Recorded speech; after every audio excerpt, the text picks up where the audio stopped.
Thank you for tuning in to the best parenting show on the internet, Post Daily Dose. It's the Post. It's the Post. It's the Post. The Post Daily Dose. It's the Post. It's the Post. It's the Post. The Post Daily Dose. It's the Post. It's the Post. Alrighty, so I'm excited for this day, especially because we have a fantastic keynote speaker. How many have heard of Brian+Post? Look at all those hands, Brian. So Brian+Post is one of America's foremost child behavior experts and founded the Post+Institute for Family-Centered Therapy in 1999. The Post+Institute works with adults, children, and families struggling with early life trauma and the impact on the development of the mind and body system. The Post+Institute has published over 100 books, DVDs, CDs, MP3s, webinars, and articles on the topic of parenting children who have experienced pre-birth and early trauma life. I would encourage everyone here to visit Brian's website, which is thepostinstitute.com. Brian has worked in the trenches for many years with children as well as training parents and professionals. He holds 3 degrees in the field of social work, a bachelor degree in social work from East Central University, a master of social work from the University of Texas, and a doctorate degree in social work from Columbus University. Please help welcome our keynote speaker, Brian+Post.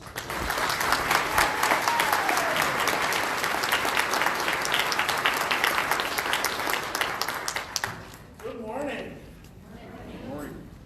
1999, I was so young then.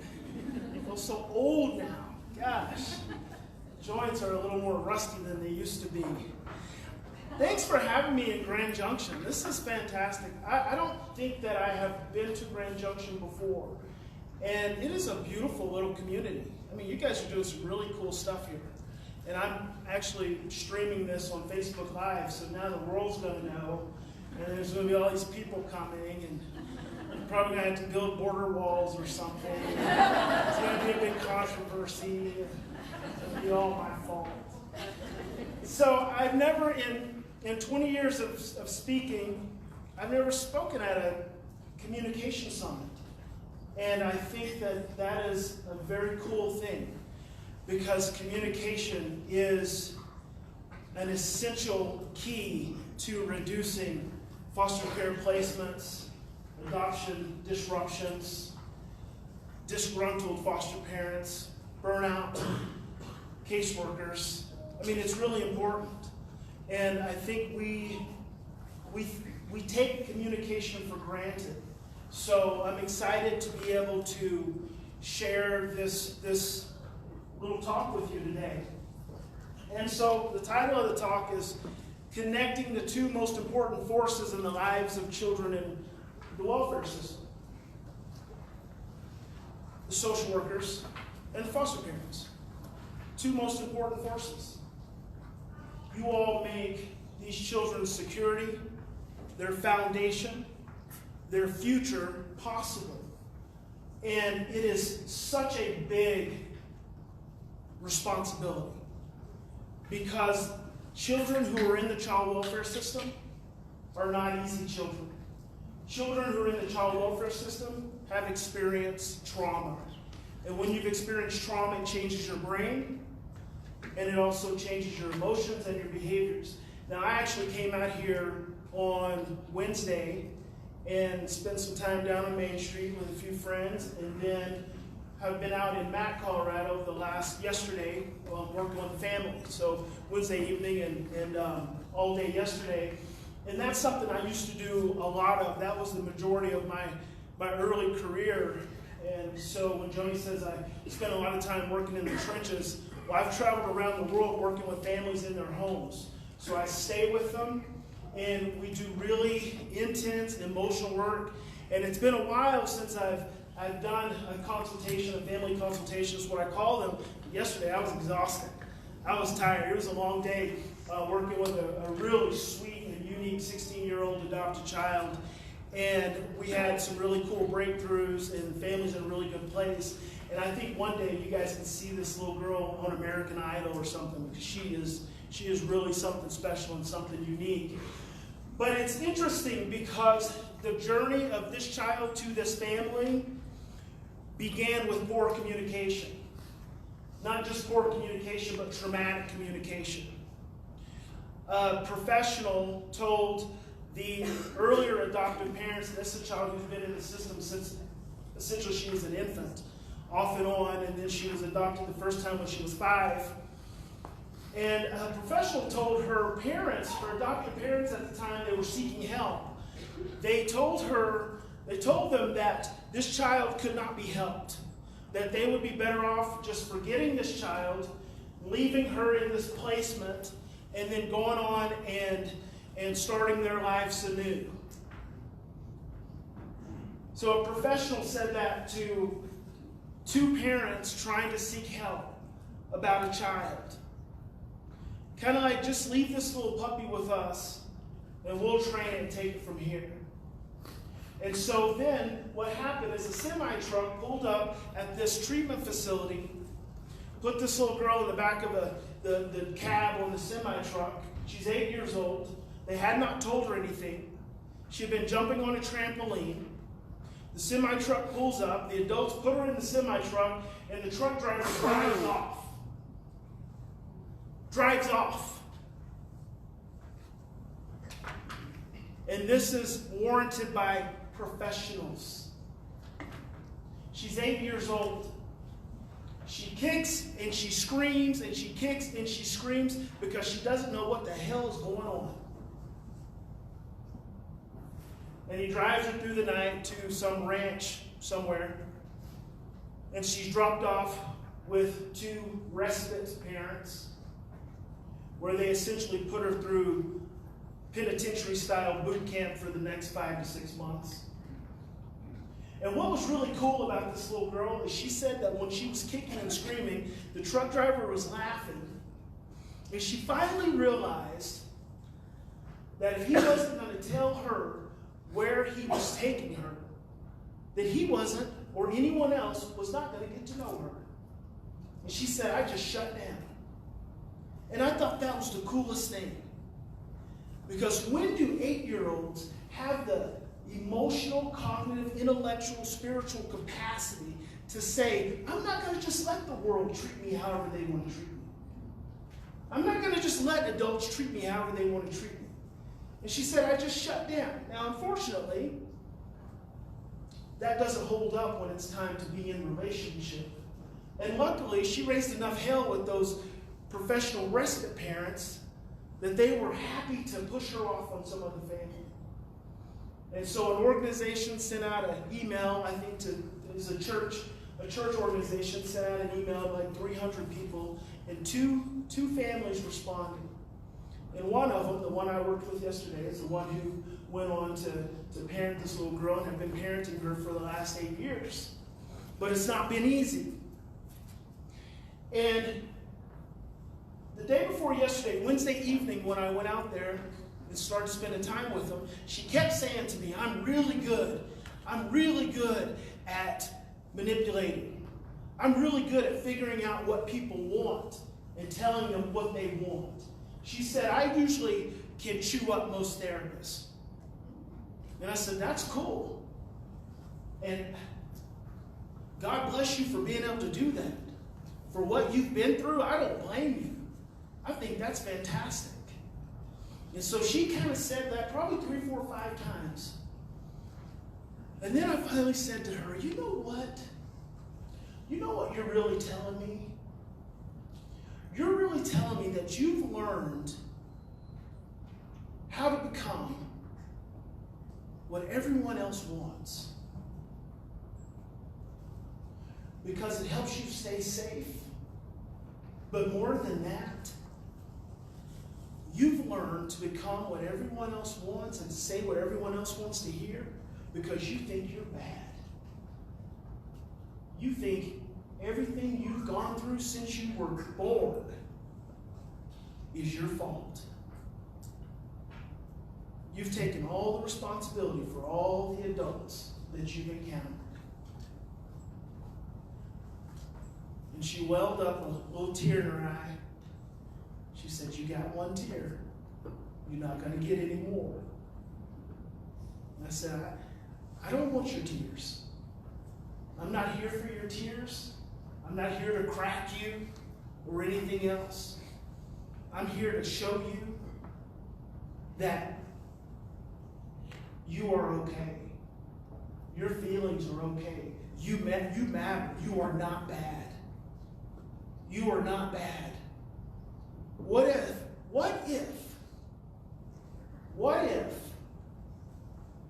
it wasn't you that was bad? What if it was all the other adults that have been in your life that were screwed up? And I use an explicit word. What if it wasn't you? What if it was all those other adults? What if it was all those other professionals? She said, that couldn't possibly be. How could that be? There's just me. There's just me. And I said, well, how many therapists have you worked with? She said, at least 20. And I said, no other therapist has told you that maybe it wasn't you? What if it wasn't you?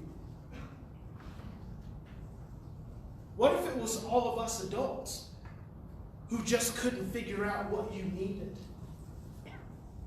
And because we couldn't figure out what you needed, we made it your fault. We made it your fault. We made you the bad one because we couldn't dig deep and face our own shit and our own pain and learn how to do things differently so we could provide better for you. She had never heard that before. And she thought, wow. And before we were all said and done, she was in her mom's arms, telling her that she wanted her to be her mother. And before she said that, as she was crying, she said, it's so hard to tell you I want you to be my mom. This is a woman who's been raising her for 8 years. She said, it's so hard to tell you I want you to be my mom because every mom in my life has left me. And if I tell you I want you to be my mom, you're probably going to leave too. This is a 16-year-old child. 16. And then I can't even tell you the extent of the mom's trauma and the extent of the dad's trauma. We get so focused on the kids that we serve that we don't pay attention to our own histories, our own lives, our own experiences. And when we don't look at our own lives and our own histories and our own experiences, we're missing the boat from the jump. From the very beginning. I'm working on a new book. It's called the Trauma-Informed Handbook. And I did a certification, a trauma-informed certification. And my first module in my training is where we miss the mark. We miss the mark when we start talking about trauma-informed. When we start focusing on everyone else. Because trauma-informed begins with us. It begins with our experiences. It begins with our understanding of ourselves. It begins with our understanding of our history and how we see the world. That's where trauma-informed begins. If trauma-informed begins on the way the lights are on and the colors in the room and the experiences of the children, if that's where trauma begins, then you're already off on the wrong track. Trauma-informed has to start with us. With us. Because we set the foundation for children. We set the foundation for children's healing. And how many years in child welfare have we been talking about communication between parents and children? Or between social workers and children? It's about time we talk about communication between social workers and foster parents and social workers and adoptive parents. Because that's where it starts. Because if you guys collapse in your communication, the kid is lost. they're just going to go to another home. Placements fail when adults fail to communicate and support one another. That's why placements fail. Placements don't fail because of bad children.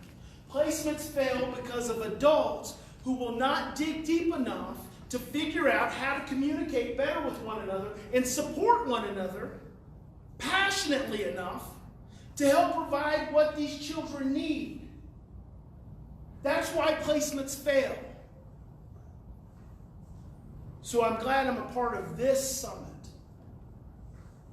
The definition of communication: to impart or exchange information. That is communication. To impart or exchange information. So over the years, I have become more and more obsessed with the words I use and the words people use. If we start thinking about communication from the root, and I like to work from the root. I like to work from the root up. I don't like to work out in the leaves. I like to start at the root, because that's where it all begins. If we look at that word communication, to impart or exchange information, then what exactly, when it comes to the lives of these children and one another, do we need to be imparting and exchanging? We need to impart and exchange everything. We need to be an open book. But it's so difficult to be an open book, isn't it? It's so difficult to be an open book. Do you know why? One reason. Because of fear. Fear is what keeps us closed. And when fear keeps us closed, we cannot be open to love. There are only two primary emotions, love and fear. Those are our only two primary emotions. Everything else arises from love or from fear. Anger arises from fear. Depression arises from fear. Jealousy arises from fear. Frustration, resentment, happiness, joy, understanding, compassion, acceptance arises from love. Those are your only two primary emotions. So what you think is an angry foster parent, or what you think is a condescending social worker, is really just a scared and stressed out foster parent, or a scared and stressed out social worker. That's all. And our inability to impart information is because of stress. We get stressed and we get scared. We become stressed and scared, and then we don't exchange. And that's where we begin going down the wrong path. So who are we serving? Obviously, we're serving the children, but we're also serving one another. We're serving one another. Because by serving one another, we are serving the children. When we fail to serve one another, and when we just focus on serving the children, we're already missing the boat. What's the number one thing that keeps us from effective communication? Stress. Stress is the one barrier to effective communication. I'm going to tell you something. I'm going to give you a little scientific finding, and then I'm going to show you how it works in the brain. And I want you to write this down because it's so important. And I have probably said this not less than 500 times. And I'm going to say to you, I'm going to tell you this 5 times, because you're not going to write it down the first 3 times I say it, because in your head you're thinking, I'm going to remember this. But I'm telling you, you're not. That's why I'm telling you, write it down, because it's that important. Because in 20 years, it's one of the most important foundational aspects of everything that I do. When you get this, relationships start changing. If schools could get what I'm about to tell you, entire school systems could change. Stress causes confused and distorted thinking and suppresses the short-term memory. Stress causes confused and distorted thinking and suppresses the short-term memory. The moment you become stressed, you are not thinking clearly, and you cannot remember. Stress causes confused and distorted memory, confused and distorted thinking, and suppresses the short-term memory. It comes from Joseph Ledoux, a New York University neuroscientist. He wrote a book 15 years ago called the emotional brain. Stress causes confused and distorted thinking and suppresses the short-term memory. So let's look at this for a minute. You foster parents, before the social worker arrives, you got another stressed out kid in your house. Maybe you got 2 or 3 of them, right? You feel like you want to pull your hair out sometimes, don't you? And then what happens? Get that knock at the door? Huh? You know that. This isn't just about the foster parents, though. What about you social workers? You leave that house, feeling like you want to pull your hair out. You get to that door, right? Everything's good. Let me tell you something. 90% of communication is nonverbal. 90% of communication is nonverbal. Alan Shore says the core of the self is nonverbal and unconscious and lies in patterns of affect regulation. Meaning the core of who you are and the core of what you express is nonverbal. It's not what you say or do, it's how you feel when you're doing and saying it. So you can be stressed and you can put that smile on your face, but that person you're interacting with still knows you're stressed. They still feel it. But here's where we try to trick one another. You smile and you're stressed, and I smile back at you. And I'm stressed too, and I know you're stressed, but no one's talking about the stress. We're just smiling. Oh, everything's good. Yeah, it's great. Because stress causes confused and distorted thinking. In the moment of stress, you are operating from fear. It doesn't mean you're scared of the person like they can do you physical harm. Actually, it's much more intense than that. The moment you become stressed,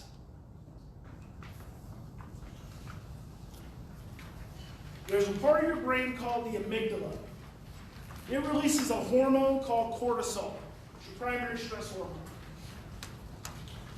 Your amygdala is responsible for your fight, flight, or freeze reaction. The moment you become stressed, your brain starts to release cortisol, and it pours that cortisol past the pituitary over to the hippocampus. And so you have this flood of cortisol, this stress hormone, and it hits your hippocampus. Your hippocampus is responsible for your clear thinking and your short-term memory. That's why in times of stress, your thinking becomes confused and distorted, and your short-term memory is suppressed, because your cortisol is overwhelming your hippocampus. So when that social worker pulls up to the door, and you guys greet one another, and you both put the smile on the face, even though both of you know the other stress, you know you were stressed. Your fear as a foster parent is that you're doing something wrong, or you're going to be judged, or you're going to lose the child. And your fear as a social worker is that you're going to have to take this child with you.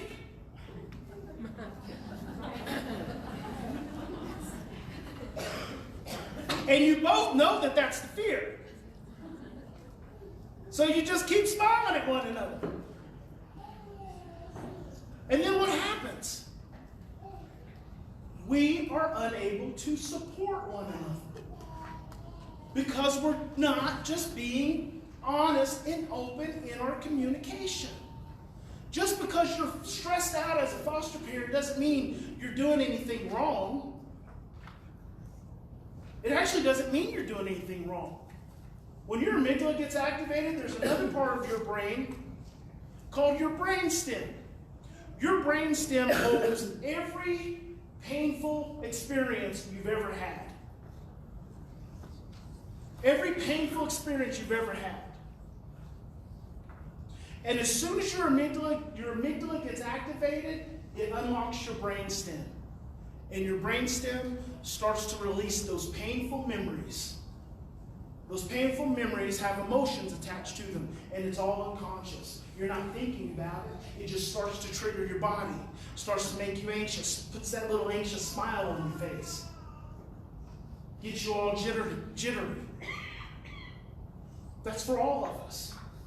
So then all of these irrational fears come to the surface. All of these irrational fears come to the surface. And it's not just, I'm going to have this child removed, or I'm not doing good enough, or I'm doing something wrong, or I'm messing up. It's not just, I'm going to have another child, I'm going to have to find a placement for. At the bottom of it is, I'm going to die. It's that intense. When your brainstem turns on, the most painful experience you've ever had comes to the forefront and starts threatening you to happen all over again. So when you become stressed, you're not just stressed because you got more kids on your caseload than you need. You're not just stressed because you got a child who's been diagnosed with 3 different diagnoses on 2 different medications and school keeps calling you. That's just the surface. Underneath all of that, for some of you, goes all the way back to birth. Not being good enough. Fear of abandonment. Fear of rejection. Fear of being severely punished. Fear of not getting any food. Fear of losing your home. Fear of losing your spouse. It's all buried deep inside of you, and it all becomes very irrational in that moment. And that's why we put the smile on our face. That's why we try to sugarcoat things. That's why we don't really connect. That's why we don't stop. See, someone has to stop. Someone has to stop. Take a deep breath and say, what's really going on?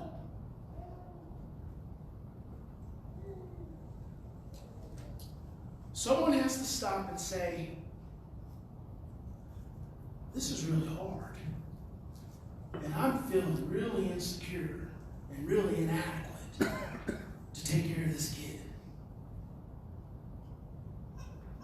Because until we do that, then we're not in communication. We're not truly exchanging and sharing, imparting information. We're just operating on the surface.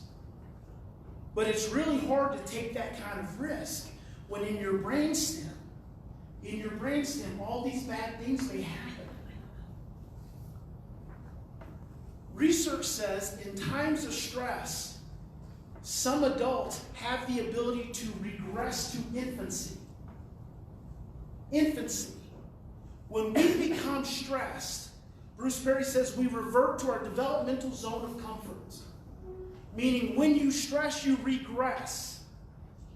So when you are stressed and overwhelmed, you're not at your chronological age. You're not at your cognitive age. You're at your emotional age. Sometimes we're just adolescents doing the best we can. Sometimes we're just 2-year-olds doing the best we can. And we just need someone to acknowledge us. Because if we can just get some acknowledgement, then we can step up a level. But when we don't get that acknowledgement and when we stay shut off, when we hide, because that's what we do when we're stressed, we hide. Because we try to hide from that pain, we try to hide from that fear, so it's very normal. But it doesn't allow us to be heard. It doesn't allow us to be able to communicate effectively with one another. Now there's a part of your brain called the hypothalamus. This is very important. The hypothalamus releases in the presence of stress a hormone called oxytocin. Oxytocin. Oxytocin is your brain's anti-stress hormone. It's your brain's anti-stress hormone. So I'm gonna give you something very simple. Well, first of all, what you have to understand about oxytocin is that it is a learned response in your brain. We don't just get it automatically. Cortisol in your amygdala, that's automatic. So that just happens. because you need stress to stay alive. You need stress to grow. But when stress becomes overwhelming or prolonged, then it becomes traumatic, and then it starts to damage the brain. But oxytocin is learned. And in order to have your oxytocin response developed, you have to have attuned, consistent, predictable caregiving. You have to have present caregiving. You have to have nurturing caregiving. You have to have an environment that's free from violence and stress, overwhelming stress and abuse and drug addiction. You have to have, in order to develop your oxytocin response, you have to have an environment where parents pay attention to you and play with you and listen to you and change your diaper when it's dirty and feed you when you're hungry and give you an environment to explore in. See, that's how you develop a healthy oxytocin response. So then what happens is if we don't grow up with these environments, we grow up with less than ideal oxytocin responses. So that when we become stressed and the cortisol is flooding our brains and flooding our hippocampus and making it really difficult, almost impossible for us to think clearly and to remember. Have you ever said to someone, hey, I saw, gosh, remember we used to work with them 3 years ago? That's cortisol affecting your hippocampus. Have you ever walked in the kitchen and said, what the hell did I come here? That's cortisol impacting your hippocampus. That's your short-term memory. When we don't have that experience of consistency and predictability and attunement and nurturing, our oxytocin response doesn't work as effectively. And then, even when we get it, when we're exposed to prolonged states of stress, our hippocampus begins to suffer and our oxytocin begins to diminish. So here's something very simple for you all on how to revolutionize your communication between yourself as a foster parent and your social worker, or yourself as a social worker and your foster parents. You ready? When you guys see each other for the first time, every time, start with a hug. Start with a hug. Right now, I want you to push your pins down. I want you to stand up, and I want you to give someone a hug.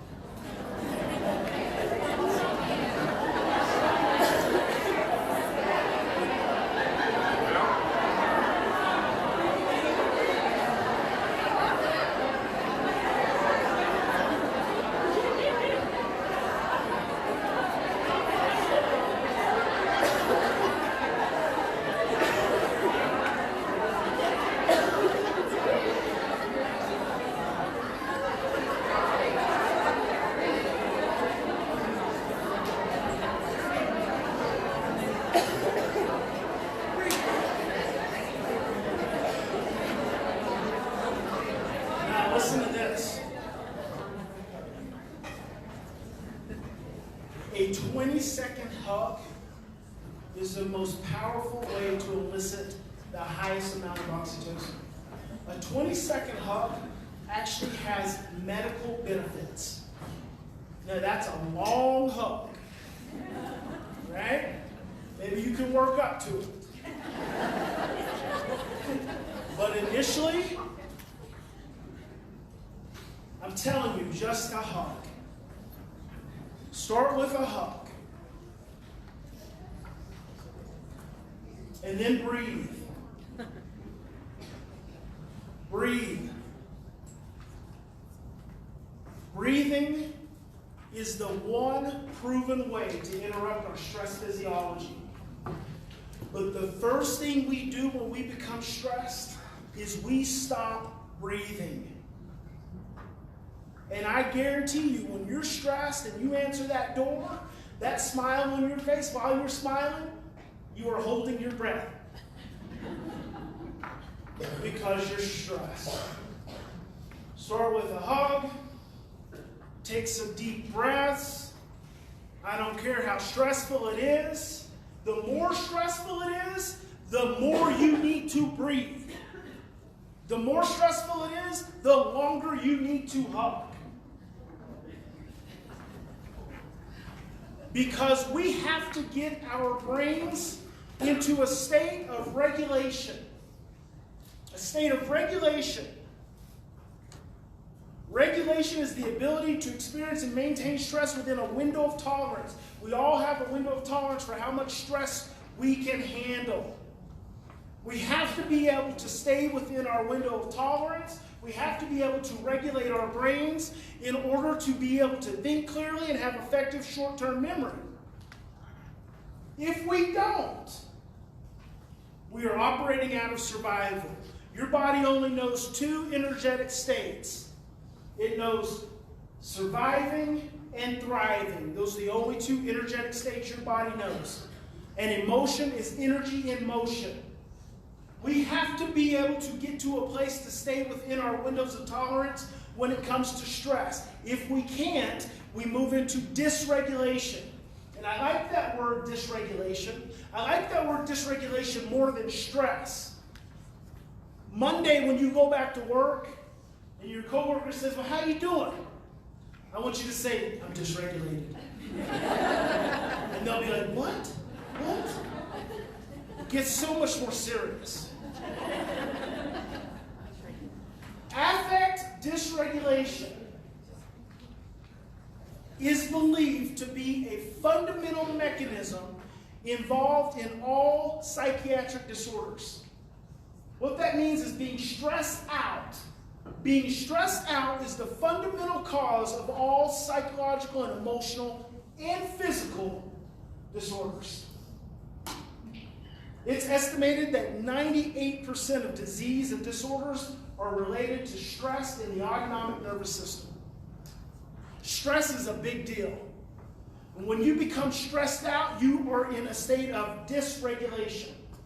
You're outside of your window of tolerance.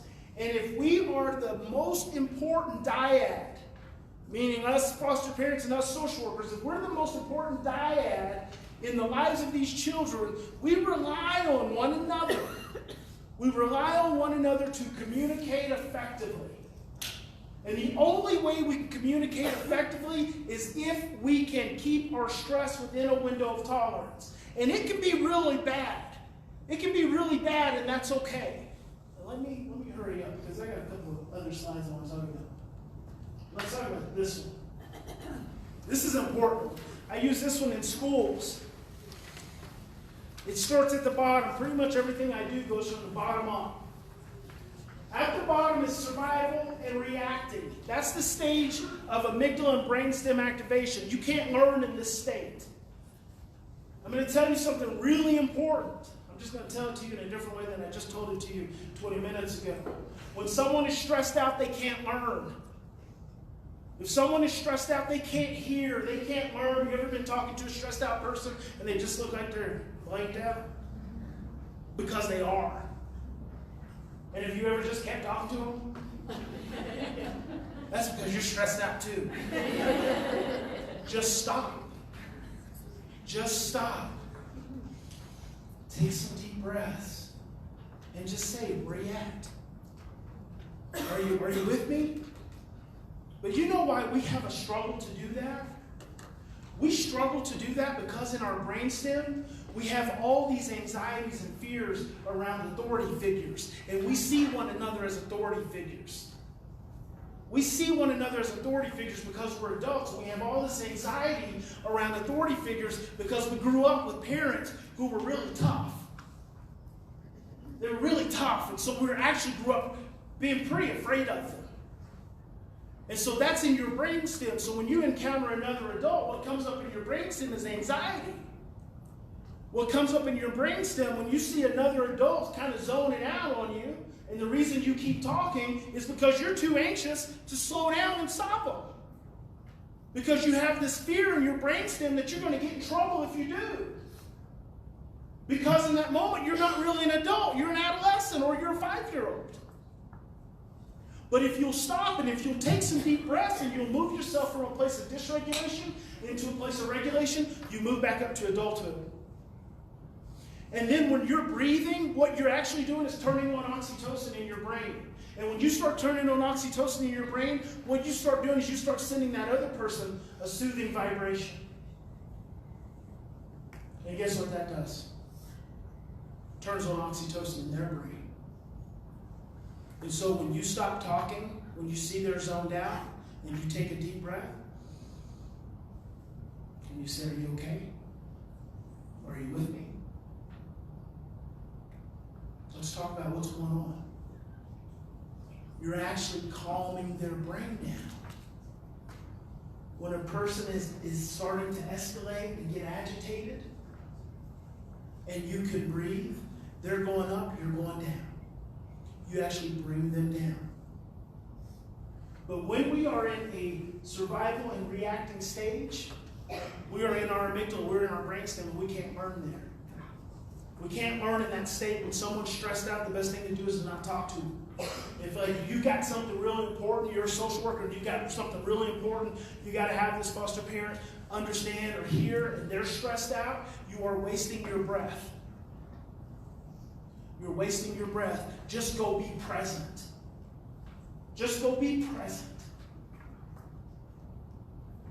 And breathe and calm yourself down. That helps them calm down, and then you move up to responding. And responding, we start to come back online. We start to come back online. We start to be able to pay a little bit more attention. But it's not until we get all the way up to our prefrontal cortex, your orbital frontal cortex, your executive control center for all of your social and emotional relationships, doesn't complete its development until you're 25 years old. That's if you don't come from a lot of trauma and neglect. If you come from a lot of trauma and neglect, it may be into your 30s before that finally comes fully online. That's your executive control center for your social emotional relationships. The only way you get to that stage in your brain effectively without it being completely confused and distorted is if you're regulated. If you're not regulated, you're not thinking clearly and you can't remember. It's that state where we move into thriving. We move into integrating, which is putting the pieces together. I'm not going to have a chance to talk about that. How much time do I have, Sarah? You have about 20 minutes. 20? Okay, cool. Okay, so let's talk about the 3 pathways of emotional expression. When we were kids, and your parents told you to go pick up the trash outside or go clean up your room, go do your homework, and you rolled your eyes, did they jump for joy? You huffed and you puffed. Did they say thank you? No. They told you if you roll your eyes one more time, I'm going to knock your eyeballs in the back of your head. Don't you huff and puff me. You do as I told you to do. That's called an attitude. We have 3 pathways through which we express energy, which is emotion. We have 3 pathways. We have attitudes, feelings, and behaviors. Those are the 3 pathways and the only pathways that we express our energy that allows us to transition from point A to point B.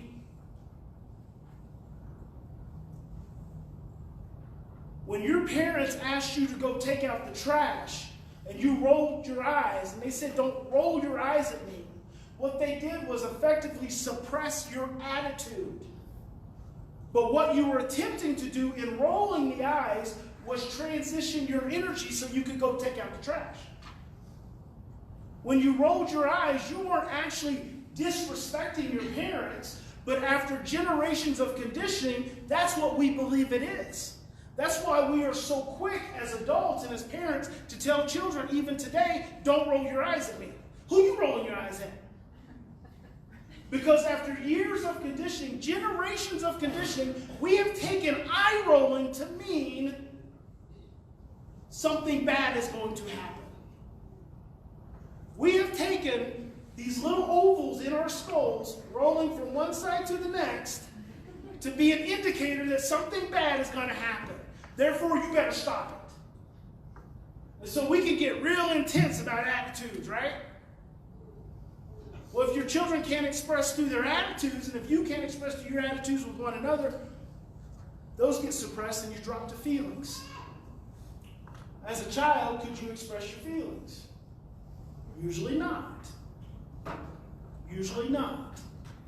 Any of you men ever hear suck it up? I'll give you something to cry about. I used to suck it up fast. Because you didn't want no more of that something to cry about.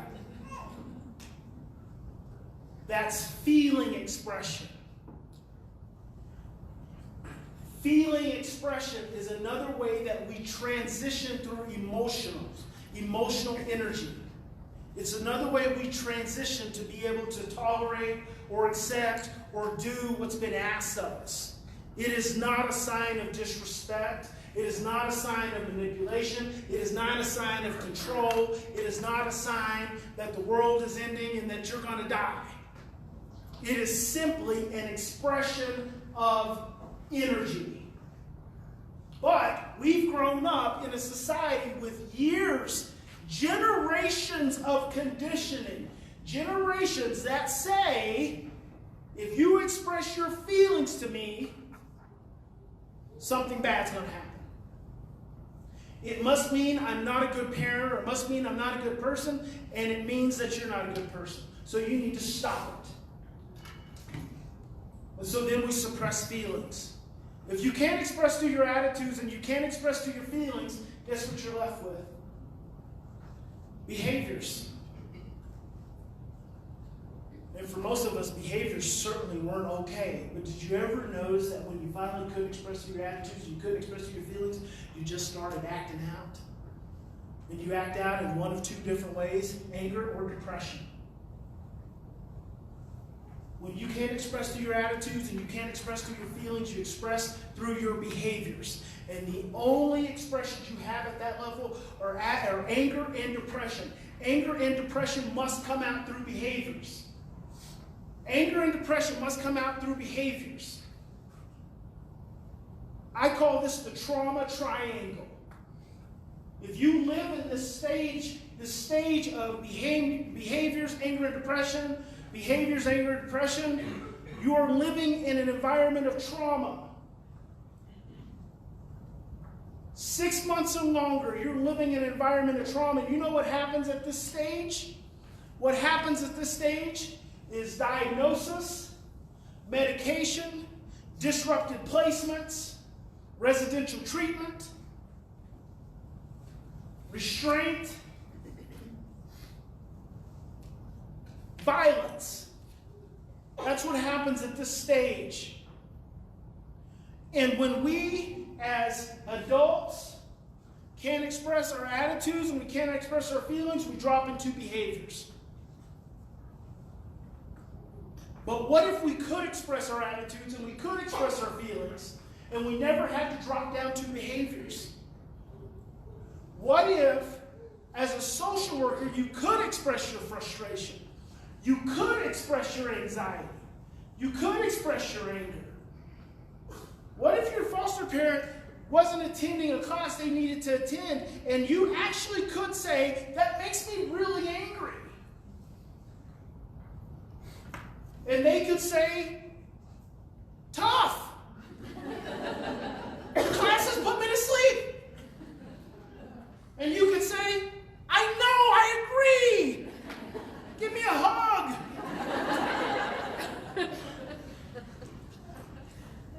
What if we could express our attitudes and our feelings freely? We would never have to drop into behaviors. When we drop into behaviors, it means we are not expressing our attitudes and our feelings. That's all it means. When we're in behaviors, it means that we have not been given opportunities to express our attitudes and our feelings. And this not only applies to adults and children, it applies to everyone. It applies to all communication patterns. Attitudes are okay. Attitudes are telling you something. And when you listen to an attitude, as opposed to react to it, then you can help open up communication. When you listen to feelings, as opposed to react to feelings, you can open up communication.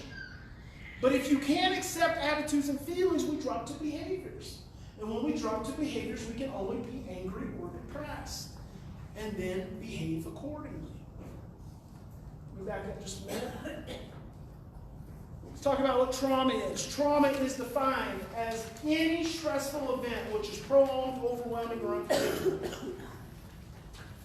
Any stressful event which is prolonged, overwhelming, or unpredictable. And when that event continues on, unexpressed, unprocessed, and misunderstood, that's the difference between a short-term stressful event and a lifelong, long-term traumatic event. When a stressful experience does not have an opportunity to be expressed, processed, and understood, it can impact you for the rest of your life. I want you all to think about this as individuals. As individuals. As individual adults, I want you to think about the trauma you have experienced in your life and how that trauma impacts your relationships right now. We've all experienced trauma. We've all experienced trauma, and most of us have not had opportunities to express, process, and understand. And when we become stressed, that trauma shows up. John Bowlby said the first 3 years of life establish the blueprints for all of your future relationships. We're talking about us as adults. We're not even talking about the children we serve. The first 3 years of our lives establish the blueprints for all of our future relationships. It actually starts before that. It starts in utero. As early as the 4th week after conception, the fetus can hear. The 4th week after conception. As early as the 2nd trimester, the fetus is capable of psychological processing. By the 2nd trimester, you've been already internalizing everything that's going on around you. What was your birth like? What was your birth like? What were the circumstances surrounding your birth? Where did mom and dad live? Was there a mom and a dad?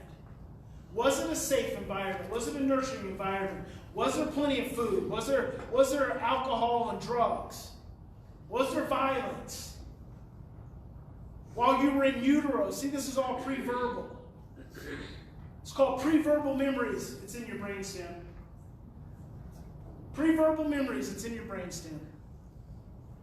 The 16-year-old, in a moment of exasperation, she said, "I've never felt like I fit in anywhere." And I said, "It's because your mom didn't want you when she was pregnant with you. She didn't intend to get pregnant with you. And so you carried her feelings. You carried her feelings your whole life. And then you've had all these compounded experiences that just reinforce to you that you don't fit in anywhere." Now, why do you make someone aware of that? So they can become conscious of it. So they can then have control over it. So they can then start to figure out how they do fit in, instead of always feeling like they don't. Every one of us was impacted intimately and deeply from the time we were in our mama's bellies. And some of our biggest challenges right now come from that stage. And then you've got the birth process. What was your actual birth like? Was it an easy birth? Was it cesarean? Was there too much Pitocin used? Did you have the umbilical cord wrapped around your neck? Were you placed in foster care right after you were born? Those experiences define who you are. And those experiences all show up in our communication with one another. All shows up in our communication with one another when we become stressed. And here's what you got to understand about trauma: abuse, neglect, adoption and foster care, frequent moves, chronic pain, emotional absence, prone depression, and needs left unmet. The thing they have in common is they all occur in the context of human relationships. They all occur in the context of human relationships. And what is this right here? It is a relationship. Our interaction and our working together is a relationship. And the relationship is the most important thing. It is the most important thing. Here's what I'd like to see. I'd like to see relationships become the primary focus. I would like to see relationships become the primary focus. Center stage. We are biologically engineered to be in a relationship. Your relationship with your social worker, and you as a social worker, your relationship with your foster parents is the most important relationship that exists. We are biologically engineered to be in a relationship. And when we start putting relationships first, which means we have to be pretty flexible, which means we have to face some fears and face some anxieties, but when we start putting relationships first, then we're going to win. We're going to start winning, because here's what I'd like to see. I'd like to see a foster care system where there's only one placement. That's what I'd like to see. I'd like to see a foster placement where there's only one. That's it. And from that place, that child either returns home or they end up adopted. That's what I'd like to see. And then if that's been successful, that one placement is successful, everything's smooth, everything's run like authentically smooth, like the hugs are flowing, the foster parent's happy, the social worker's happy, then and only then do we consider a second placement. Most of the children you are dealing with are enough for one home. When you start putting 2, 3, 4, 5 kids in a home, you are setting up a disaster. And it's an emotional disaster. I would love to see one placement. The only way we get to one placement is through communication. The only way we get to one placement is through relationship. I'd love to see your relationships as foster parents and social workers so connected that there's no more fear. There's no more fear. Because the kids you have placed in your home are full of fear. That's what they've experienced. I want to see relationships so strong that all that exists is love. Because love is what is going to heal these children.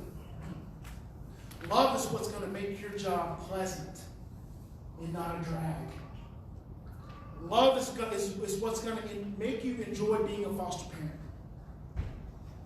But as long as we're stressed out and we're scared and we're shut down and then we're in survival, then there is no love. There's only fear. I want you to start looking through a new lens. Looking through a new lens. Start seeing fear. And start asking yourself, how can I bring more love into this relationship? How can I bring more love and more support into this relationship? Your social workers get stressed out too. And they don't have all the answers. And sometimes they just need you to say, it's okay to not have all the answers. Let's figure it out together. Your foster parents definitely get stressed. And they just need to hear from you that everything's okay. We're going to work it out. We're going to make this happen. We'll figure it out. And we'll just start seeing each other with a new lens. Thank you. Enjoy the rest of the conference. God bless each and every one of you.